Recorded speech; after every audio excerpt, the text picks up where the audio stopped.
Hello hi అండి, welcome to Kranthi cuisine cooking channel. ఈరోజు మనం ఇంట్లో హెల్తీగా ఐస్ క్రీమ్ ఎలా తయారు చేయాలో చూద్దాం. సమ్మర్ స్టార్ట్ అయిపోతుంది కాబట్టి జ్యూస్లు, ఐస్ క్రీమ్లు తినాల్సిన సమయం వచ్చింది. ఈ టైంలో బయట కొనకుండా ఇంట్లోనే హెల్తీగా ఇలా తయారు చేసుకోండి. పిల్లల నుంచి పెద్దవాళ్ళ వరకు చాలా ఇష్టంగా తింటారనమాట. టేస్ట్ కూడా చాలా బాగుంది, చేసుకోవడం కూడా చాలా ఈజీగా ఉంటుంది. ఇప్పుడు స్టవ్ పై ఒక కడాయి పెట్టేసుకొని దాంట్లో 1 లీటర్ పాలు వేసుకొని ఈ లీటర్ పాలు 1/2 లీటర్ అయ్యేంత వరకు మరిగించుకోవాలన్నమాట. ఇవి మరుగుతూ ఉండగా పక్కన ఒక 10-15 కాజు, ఒక 10 బాదం నానబెట్టేసుకొని పొట్టు తీసుకోండి. అలాగే 1 కప్పు డేట్స్ తీసుకొని వీటిని కూడా 1 గంట పాటు నానబెట్టేసుకోండి. ఇప్పుడు వీటిని మిక్సీ జార్లో వేసుకొని కొంచెం వాటర్ యాడ్ చేసుకొని మెత్తగా వచ్చేలాగా మిక్సీ పట్టేసుకోండి. ఇలాగా గడ్డలు లేకుండా ఇలా నీట్గా మిక్సీ పట్టేసుకోండి.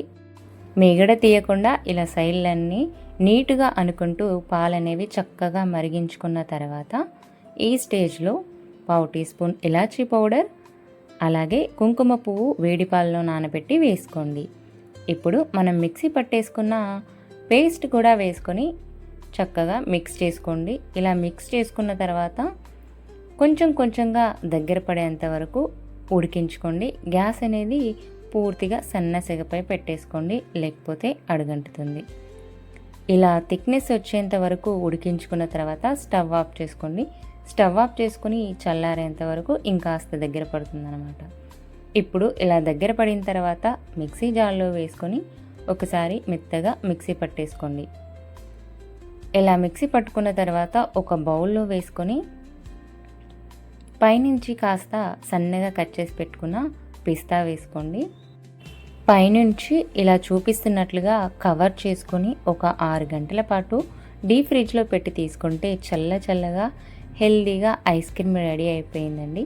ఇప్పుడు దీన్ని మీరు ఇలాగే అయినా లేకపోతే ముక్కలుగా కట్ చేసుకున్నా సరిపోతుంది. చూసారు కదా చల్లగా హెల్దీ ఐస్ క్రీమ్ ఎలా తయారు చేయాలో. వీడియో కనుక మీకు నచ్చినట్లయితే లైక్ చేయండి. ఇలాంటి మరెన్నో హెల్దీ వీడియోల కోసం మన ఛానల్ని సబ్స్క్రైబ్ చేసుకోండి. Thanks for watching. ఇంగ్రీడియంట్స్ డిస్క్రిప్షన్లో ఉన్నాయి, చెక్ చేయండి.